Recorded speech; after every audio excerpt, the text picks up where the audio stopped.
रुपाली चाकणकर यांनी राजीनामा दिल्यानंतर आता राज्य महिला आयोगाच्या माजी अध्यक्षा मागच्या काही महिन्यात सतत चर्चेत राहिल्या आणि सतत एक बातमी येत राहिली. रुपाली चाकणकरांच्या अडचणीत वाढ. सध्या राज्यभर कॅप्टन अशोक खरातचं प्रकरण चर्चेत आहे. भविष्य सांगण्याच्या नावाखाली अशोक खरात धमकी देऊन गुंगीचं औषध देऊन महिलांवर अत्याचार करायचा. या अशोक खरातच्या श्री शिवनिका संस्थांमध्ये विश्वस्त आहेत रुपाली चाकणकर. या अशोक खरातचे पाय धुतानाचे, त्याच्या डोक्यावर छत्री धरतानाचे, त्याला केक भरवतानाचे फोटो समोर आलेत. रुपाली चाकणकर यांचेच. हे सगळं घडल्यानंतर त्यांच्यावर बरीच टीका झाली. त्यांची नार्को टेस्ट करा, त्यांना सहआरोपी करा, त्यांचा राजीनामा घ्या अशी मागणी करण्यात आली. आणि पुन्हा एक बातमी आली, रुपाली चाकणकर यांच्या अडचणीत वाढ. पण यावेळी रुपाली चाकणकर यांनी राजीनामा दिलाच. शुक्रवारी त्यांनी पोलीस महासंचालकांची भेट घेतली. त्यानंतर मुख्यमंत्री देवेंद्र फडणवीस यांची भेट घेतली. या भेटीतच मुख्यमंत्र्यांनी चाकणकरांना राजीनामा देण्याचे आदेश दिल्याच्या बातम्या आल्या होत्या आणि त्यानंतर चाकणकर यांनी राजीनामा दिला. पण त्यांच्या राजीनाम्यानंतर चर्चा सुरू झाली, पापाचा घडा भरल्याची. अशोक खरातचं प्रकरण गंभीर असलं तरी रुपाली चाकणकर यांच्या राजीनाम्यासाठी ते फक्त निमित्त ठरले. चाकणकर अडकल्या कारण या आधीची त्यांना अडचणीत आणणारी प्रकरणं. चाकणकर कुठल्या प्रकरणामुळे अडचणीत आल्या होत्या, कशा आल्या होत्या, त्यांच्या राजीनाम्याचं कारण कुठली प्रकरणं ठरली, पाहूया. 21 ऑक्टोबर 2021ला रुपाली चाकणकर या राज्य महिला आयोगाच्या अध्यक्ष झाल्या. या पदाचा कार्यकाळ हा 3 वर्षांचा असतो. पण चाकणकर मागच्या 5 वर्षांपासून या पदावर होत्या, कारण 2024मध्ये त्यांचा कार्यकाळ हा आणखी 3 वर्षांनी वाढवण्यात आला. मागच्या 5 वर्षात त्यांचं नाव अनेक प्रकरणात गाजलं. अगदी अभिनेत्री तेजस्विनी पंडितला वेब सिरीजच्या पोस्टरवरून नोटीस पाठवली, पण उर्फी जावेदच्या विरोधात चित्रा वाघ यांनी तक्रार करून सुद्धा महिला आयोगानं साधी नोटीससुद्धा पाठवली नाही, म्हणून त्यांच्यावर टीका झाली. महिला आयोग सिलेक्टिव्ह भूमिका घेतय का, असा प्रश्न अनेक प्रकरणांमध्ये विचारण्यात आला. पण सगळ्यात जास्त गाजली ती काही प्रकरणं. त्यात पहिलं प्रकरण होतं वैष्णवी हगवणे मृत्यू प्रकरण. 16 मे 2025ला पुण्यात वैष्णवी हगवणे या विवाहित महिलेनं स्वतःला संपवण्याची घटना घडली. वैष्णवीनं सासरचे लोक हुंड्यासाठी प्रचंड छळ करत असल्यानं टोकाचं पाऊल उचललं. तिच्या अंगावर मारहाणीचे वळ असल्याचं पोस्टमॉर्टम रिपोर्टमधून समोर आलं होतं. त्यात महत्त्वाचं म्हणजे वैष्णवीची जाऊबाई मयुरी हगवणेनं आपल्याला आपला पती, सासरा आणि वैष्णवीचा नवरा त्रास देत असल्याची तक्रार महिला आयोगाकडे केली होती. वैष्णवी, मयुरीचा सासरा राजेंद्र हगवणे हा राष्ट्रवादी काँग्रेस अजित पवार गटाचा पदाधिकारी असल्यानं चाकणकर यांनी कारवाई करणं टाळलं का, अशी चर्चा तेव्हा झाली. कारण चाकणकर यांनी मयुरीनं तक्रार केली तेव्हाच दखल घेऊन कारवाई केली असती तर 6 महिन्यांनी वैष्णवीवर ही वेळ आलीच नसती, असा आक्षेप घेण्यात आला. चाकणकर यांनी महिला आयोगानं मयुरीच्या तक्रारीची 24 तासात दखल घेतली असा दावा केला असला तरी त्यांची भूमिका या प्रकरणात चर्चेत आली. त्यात जेव्हा काही संघटनांनी वैष्णवीच्या प्रकरणात कारवाई होत नसल्याबद्दल चाकणकर यांना प्रश्न विचारले, तेव्हा त्यांनी मीडियासमोरच अति होतंय अशी भाषा वापरली होती. तेव्हाही त्यांच्यावर सगळ्याच स्तरांमधून टीका झाली. वैष्णवी हगवणे प्रकरणात महिला आयोगानं हलगर्जेपणा दाखवला, स्वतः चाकणकर यांनी गुन्हेगारांना पाठीशी घातलं, असा आरोप करत त्यांच्या राजीनाम्याची मागणी झाली. त्यामुळे त्यांच्या अडचणीत चांगल्याच वाढल्या होत्या. पण तेव्हा त्यांचा राजीनामा झाला नाही. रुपाली चाकणकर यांना अडचणीत आणणारं आणखी एक प्रकरण होतं फलटणचं डॉक्टर संपदा मुंडे प्रकरण. पोलीस कर्मचारी गोपाल बदनेच्या त्रासाला कंटाळून डॉक्टर मुंडे यांनी स्वतःला संपवलं होतं. या डॉक्टर मुंडे ज्या घरात पहाड्यानं राहत होत्या त्या घरमालकाच्या मुलाचं प्रशांत बनकरचं नावसुद्धा चर्चेत आलं होतं. पण या सगळ्यात डॉक्टर मुंडे या प्रशांत बनकरला रात्रभर फोन मेसेज करत होत्या. या डॉक्टर महिलेची 3 वेळा बदली करण्यात आली होती, तरीही ही महिलाच फलटणमध्ये पोस्टिंग मागत, असं वक्तव्य चाकणकर यांनी केलं. आणि त्यानंतर स्वतःला संपवणाऱ्या पीडित मुलीचं चारित्र्यहनन केल्याचा आरोप चाकणकर यांच्यावर झाला.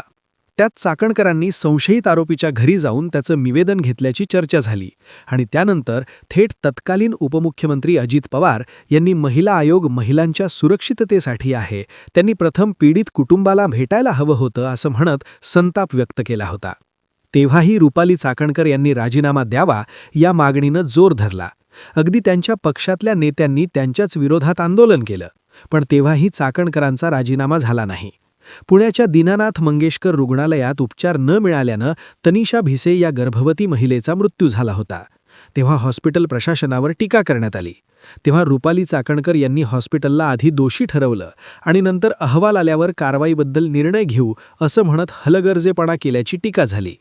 एकनाथ खडसे यांचे जावाई प्रांजल खेवलकर यांच्या प्रकरणात रुपाली चाकणकरांनी तातडीनं पत्रकार परिषद घेतली.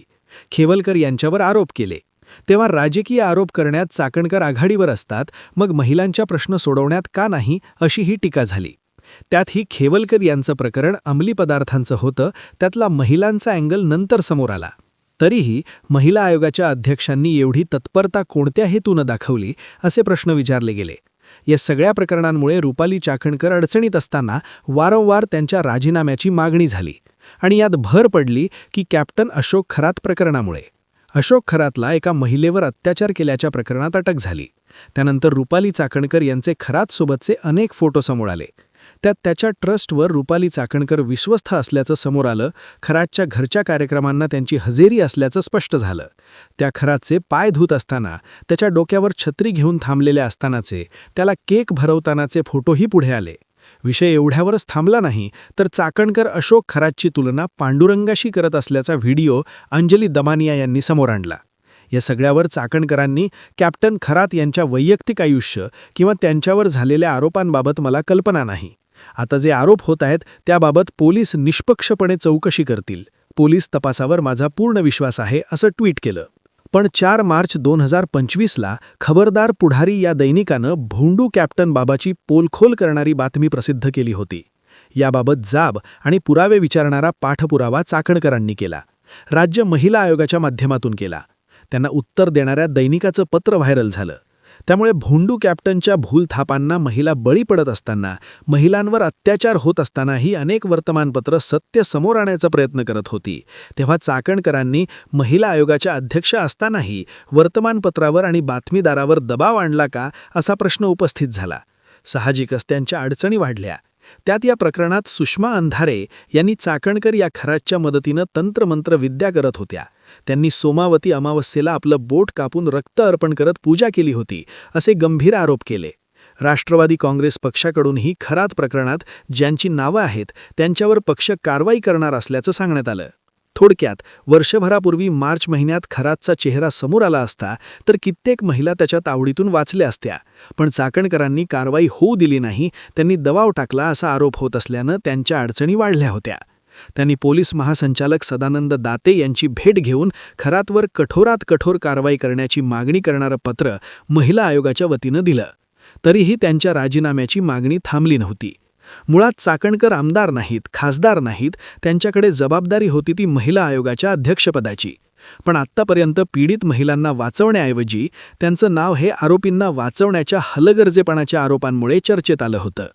राज्यातल्या महिलांना आयोगाकडून अत्याचार, त्रासापासून संरक्षण मिळणं अपेक्षित असताना पीडित महिलांचं चारित्र्यहनन करणं, कारवाईत करण्यात टाळटाळ करणं, आधी दोषी ठरवणं आणि नंतर अहवाल आल्यावर कारवाई करू असं म्हणणं आणि जे अत्याचार करत होते त्यांच्या पाठीशी त्यांना गुरु म्हणत उभं राहणं, यामुळे महिला आयोगाच्या अध्यक्ष असलेल्या चाकणकर अडचणीत सापडल्या होत्या.